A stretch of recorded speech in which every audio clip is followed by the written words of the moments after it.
got to start with Goetz. There was a big story in the Express, which is, I think, one of the best newspapers in the UK about following things that are populist and nationalist. And it was about, from Sky News in Australia, about the grip, that she may not have the grip on the country that people think he does. And in fact, the economy is actually in much worse shape.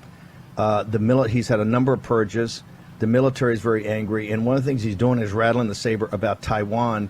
You're the number one guy. You and Josh Rogan are the two best guys in D.C., the best source. And you've been doing this since Josh was in short pants. So we wanted to reach out to you. What's going on in Beijing? Do you believe the Express story is she in much worse shape than we think? And why are Western countries not coming together and uniting and they could topple this by just holding them accountable for what they did in the Wuhan lab and how they've destroyed all the economies? And ladies and gentlemen, later, if you don't think of destroying a $3.5 trillion human capital infrastructure, bills coming up, which are going to try to jam amnesty into.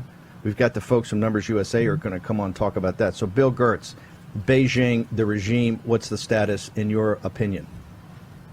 Yeah, hi, Steve. Always good to be on the show. Yeah, this was an analysis by Paul Monk. He's a China watcher. He's part of what we call the collapsist theory of China hands. Gordon Chang's another. He wrote the book, The Coming Collapse of China. Hasn't collapsed yet.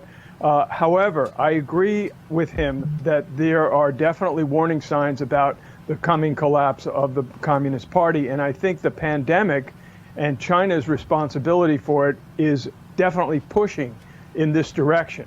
First of all, Monk said that the economy may not be that strong. He said that the Chinese military may not be strong. That strong. I agree with that too. The Chinese, they follow Sun Tzu. When weak, pretend you're strong. When strong, pretend you're weak. They're definitely trying to pretend that they're strong, economically and militarily, and they definitely have a lot of issues there with their military, although they are building up in a very aggressive way.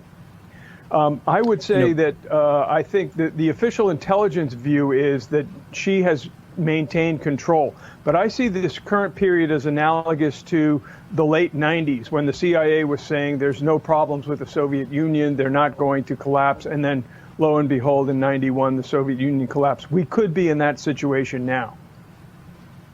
You mean the late 80s, when they thought it was strong, yeah, and yet it collapsed, Berlin Wall came down, and Tiananmen Square.